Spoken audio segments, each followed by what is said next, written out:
Bonjour à tous. Nous voilà arrivés, ce dimanche, à la 5e étape sur le chemin vers Pâques. Une halte qui nous invite, à l'image du grain de blé tombé en terre, à offrir par amour tout ce que nous sommes, pour éclore à la vie en Dieu et porter beaucoup de fruits.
Grain de blé.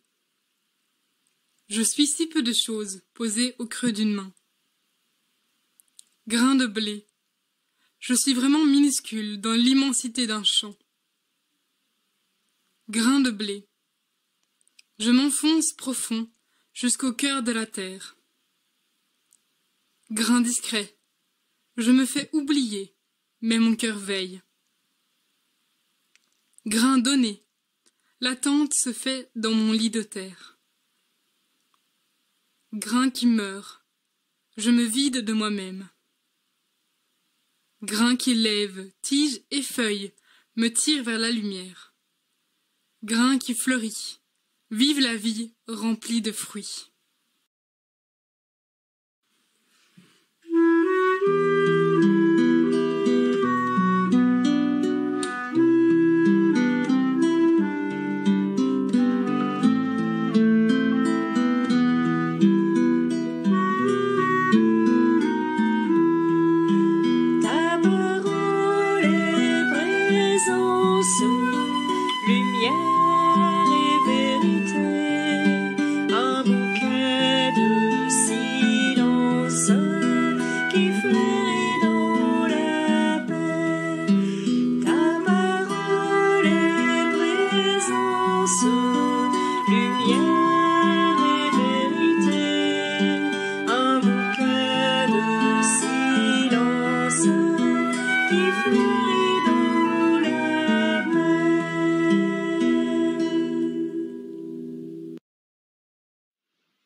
Évangile de Jésus-Christ selon saint Jean.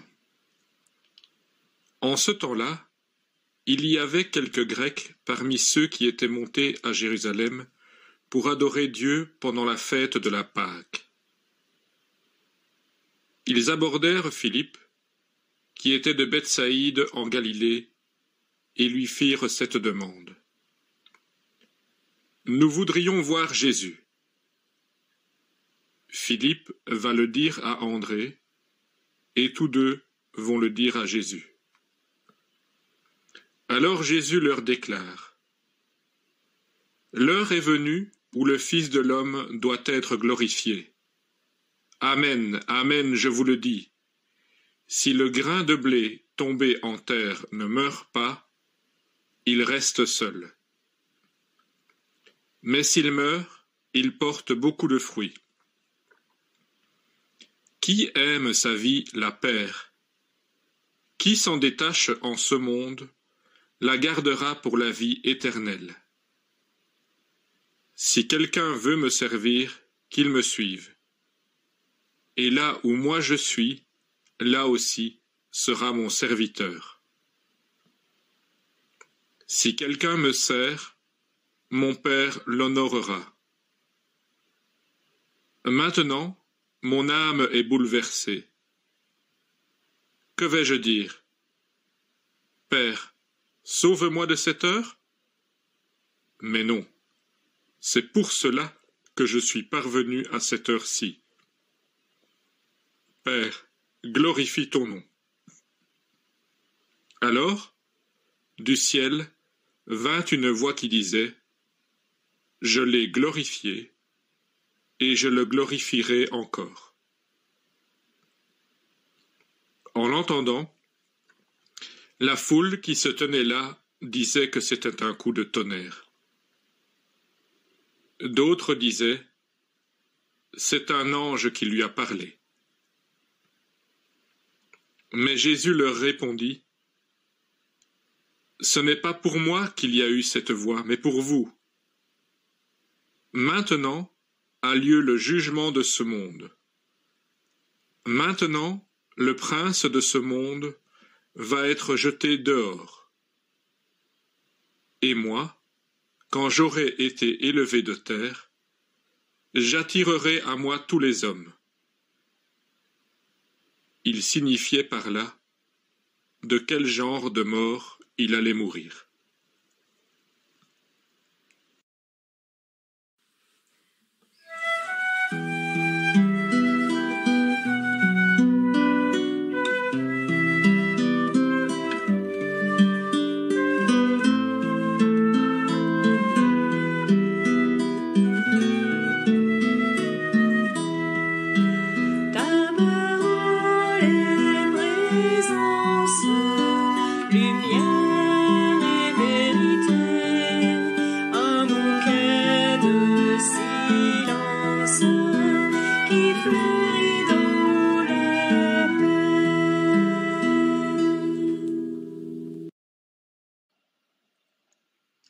Des Grecs demandaient à voir Jésus.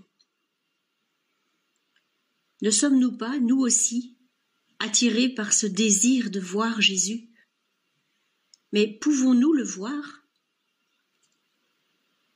Le renard nous dirait, comme il l'a dit au Petit Prince, « L'essentiel est invisible pour les yeux. On ne voit bien qu'avec le cœur. » Et comment regarder avec le cœur? Dans la première lecture d'aujourd'hui, Dieu veut conclure avec nous une alliance nouvelle. Et pour cela, il va graver sa loi non plus sur des tables de pierre, mais dans nos cœurs. Il va nous donner d'intérioriser sa loi, au point qu'elle habite nos cœurs, qu'elle éclaire nos décisions et nos choix. Cette loi nouvelle, c'est la présence de la Trinité en nous, qui peut transfigurer notre regard. Dans l'Évangile, il est dit « L'heure est venue pour le Fils de l'homme d'être glorifié. Vraiment, je vous le dis, si le grain de blé tombé en terre ne meurt pas, il reste seul. Mais s'il meurt, il donne beaucoup de fruits. » Bon, soyons honnêtes. Qui accepterait aujourd'hui que son chemin passe de cette manière par la mort? Entre la radicalité de l'engagement de Jésus à se donner jusqu'au bout et ma manière d'entrevoir comment je peux, à mon tour, offrir ma vie et tout ce que je suis pour porter du fruit, eh bien, il y a un sacré fossé. Jésus est d'une connivence tellement profonde avec son Père, tellement accordé à lui, qu'au-delà de la douleur, de l'angoisse et de la souffrance morale qu'il traverse comme tout être humain qui approche de la mort, il nous redit que Dieu est là, auprès de lui et auprès de chacun de nous.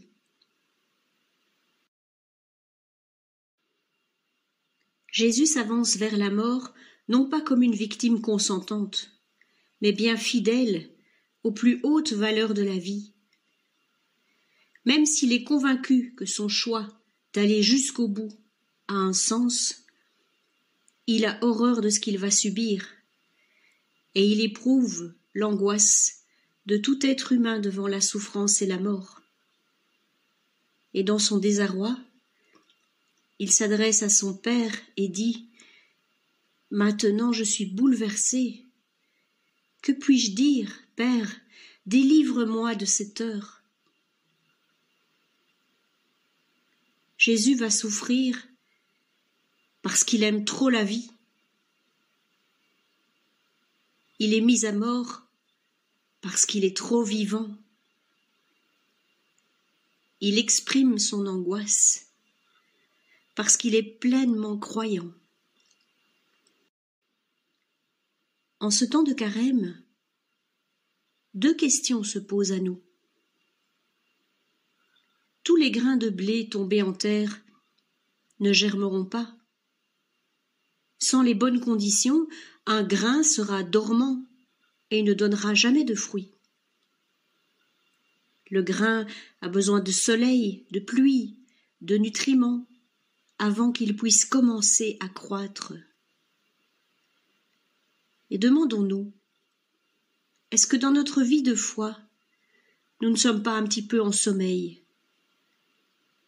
Est-ce que je nourris ma foi pour qu'elle puisse produire une récolte abondante? Le curé d'Ars disait à ses nombreux paroissiens qui venaient se confesser « Voulez-vous connaître mon secret? Il est bien simple, c'est de tout donner et de ne rien garder. » Mais c'est difficile de tout donner et de rien garder, parce que nous sommes tous un peu égoïstes. On veut bien aimer, mais un petit peu. On veut bien nous donner, mais pas jusqu'au bout. On veut bien aimer, mais pas jusqu'à mourir. On a toujours une petite réserve. Et voilà la 2e question. Où avons-nous du mal à nous donner jusqu'au bout? Dans quelles circonstances? Dans quel domaine? Si Dieu trouve chez nous une terre pour germer, alors Jésus s'enracinera en nous. Il habitera profondément en nous, et il ouvrira nos bras vers Dieu et vers les autres pour toujours plus de vie. Alors fortifiés par son esprit, nous pourrons porter beaucoup de fruits et faire de notre monde un royaume d'amour.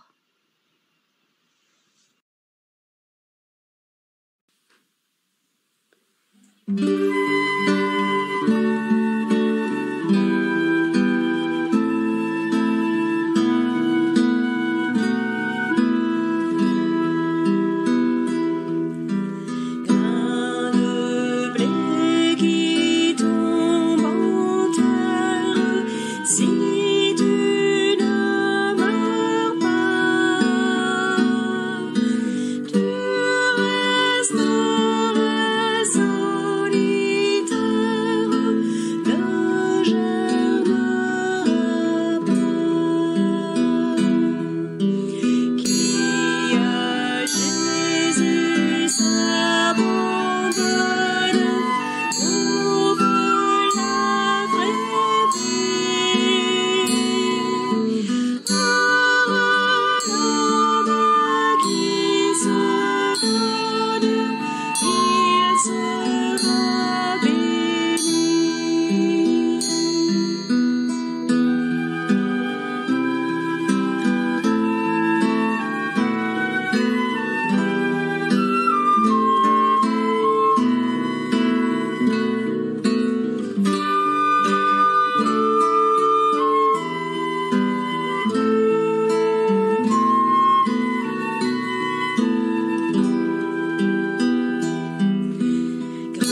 Tu veux voir Jésus?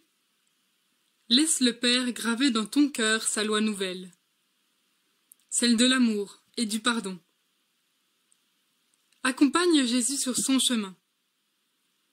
Il est don de soi sans compter, jusqu'à sa mort sur la croix. Laisse l'Esprit t'apprendre à tout donner de toi pour porter beaucoup de fruits. Alors tu verras Jésus, qui t'appelle à le suivre et à aimer ton prochain comme toi-même. La petite Thérèse disait « Aimer. Il suffit d'aimer. Aimer, c'est tout donner et se donner soi-même. » Puissions-nous entendre cet appel tout au long de cette semaine de marche vers Pâques.